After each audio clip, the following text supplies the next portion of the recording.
Hi friends, welcome to my YouTube channel. ఈరోజు మనం చూడబోయే రెసిపీ సోరకాయ కర్రీ. సోరకాయ కర్రీకి కావలసిన పదార్థాలు: ఒక సోరకాయ,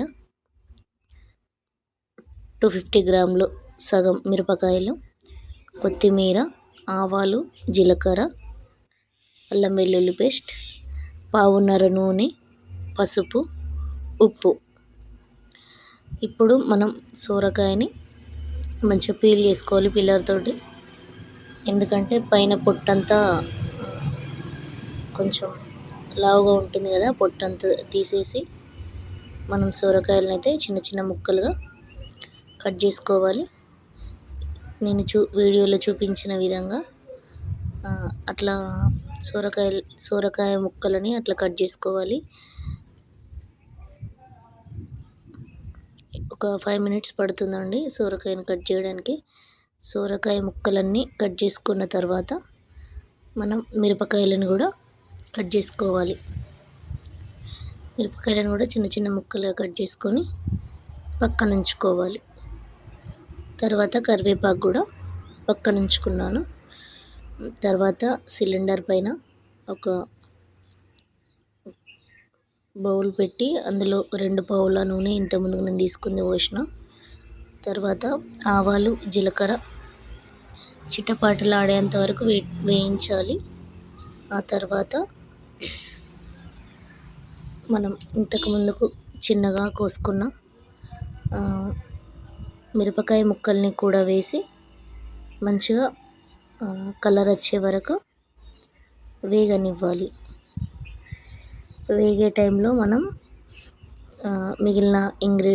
మిగిలిన కూడా ఇంగ్రీడియంట్స్ కూడా వేసేయాలి. అంటే కరివేపాకు, అల్లం వెల్లుల్లి పేస్ట్, ఉప్పు అన్నీ వేసి వేగే వరకు వెయిట్ చేయాలి. ఇప్పుడు నేను చూపించిన విధంగా ఉప్పు వేసాను. ఉప్పు తర్వాత కరివేపాకు వేసాను. కరివేపాకు చిటపటలాడేంత వరకు వేయించాలి.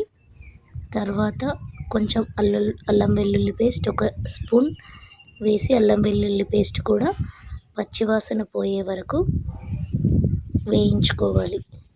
అల్లం వెల్లుల్లి పేస్ట్ వేగిన తర్వాత 1 టీ స్పూన్ పసుపు వేసి పసుపును కూడా మంచిగా వేగే వరకు వెయిట్ చేయాలి. ఆ తర్వాత మనం ఇప్పుడు చిన్న చిన్న ముక్కలుగా కోసి పెట్టుకున్న ఒక సోరకాయ మొత్తాన్ని కొన్ని కొన్ని ముక్కలు వేసుకుంటూ కలుపుకోవాలి. వీడియోలో చూపించిన విధంగా అన్ని ముక్కలను ఒకేసారి కాకుండా కొన్ని కొన్ని ముక్కలను ఒక్కొక్కసారి వేసుకుంటూ కలపాలి. ఎందుకంటే ఒకేసారి అన్ని ముక్కల్ని వేస్తే కలపడానికి కష్టంగా ఉంటుంది. చూడండి, అన్ని సొరకాయ ముక్కల్ని వేసి కలిపాను.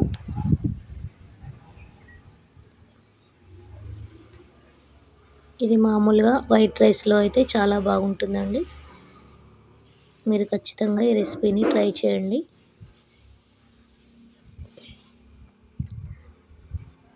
సొరకాయ ముక్కలు కొంచెం వేగేంత వరకు ఒక ప్లేట్ పైన పెట్టుకొని సొరకాయ ముక్కల్ని వేగనివ్వాలి. సొరకాయ ముక్కల్లో అంత వాటర్ ఉంటుంది కదా, వాటర్ అంతా బయటకు వచ్చే వరకు సొరకాయల్ని వేగనివ్వాలి. పైన ప్లేట్లో వాటర్ కొన్ని 1 గ్లాస్ వాటర్ వేసిన ఆ వాటర్ అన్నీ వేడైన కొద్దీ ఒక్కొక్క చుక్క లోపలికి ఇంకిపోతుంది. అట్లా మనం కూరను ఉడికే వరకు వెయిట్ చేయాలి. కూర అవ్వడానికి దాదాపుగా ఒక 15-20 మినిట్స్ పడుతుందండి.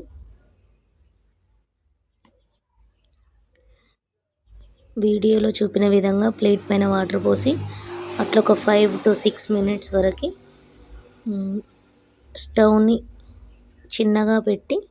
స్టవ్ మంటని చిన్నగా పెట్టి వెయిట్ చేయాలి.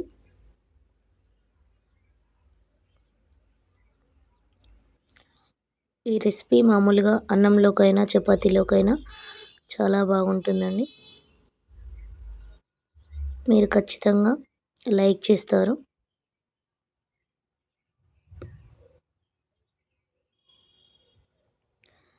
కూర ఉడకడానికి మాత్రం ఖచ్చితంగా 15 to 20 మినిట్స్ పడుతుందండి. అంతవరకు వెయిట్ చేయాలి.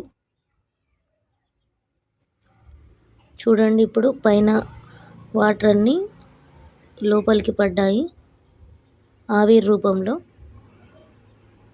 చూస్తున్నారా, వీడియోలో చూపిన విధంగా వాటర్ అనేవి కర్రీలోకి రావడంతో కర్రీ కొంచెం ఉడకడం అనేది స్టార్ట్ అయిపోయింది.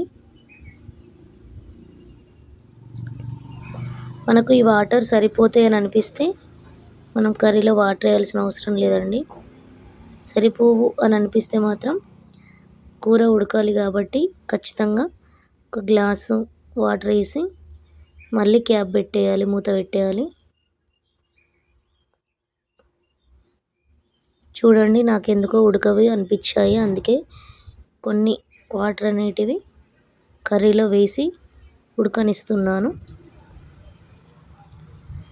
మీరు మాత్రం ఖచ్చితంగా ఈ రెసిపీ ట్రై చేయండి, చాలా బాగుంటుందండి. చూడండి, కర్రీ అనేది ఉడకడం అనేది స్టార్ట్ అయిపోయింది. మళ్ళీ ఆ వాటర్ అన్నీ ఇంకిపోయే వరకు మనం కర్రీని ఉడకనివ్వాలి. చూడండి, ఇప్పుడు వాటర్ ఇంకిపోవడం అనేది స్టార్ట్ అయిపోయింది. తర్వాత కొంచెం కొత్తిమీరాకు వేసి కర్రీని మళ్ళొక్కసారి కలుపుకోవాలి. కలుపుకొని మళ్ళీ క్యాప్ పెట్టేసి ఒక 5 మినిట్స్ వరకు ఉంచుకుంటే కర్రీలోని వాటర్ మొత్తం ఇంకిపోతాయండి. అప్పుడు మనకు రుచికరమైన సొరకాయ కర్రీ తయారు అవుతుంది. ఒక 2 మినిట్స్ అట్లా ఉంటే, ఒక 5 మినిట్స్ 2 to 5 మినిట్స్ వరకు ఉంటే కర్రీలోని వాటర్ అన్నీ ఇంకిపోతాయండి. ఇప్పుడు చూపిన విధంగా అయిపోయిందండి. కర్రీ మాత్రం రెడీ అయిపోయింది. ఇప్పుడు కర్రీ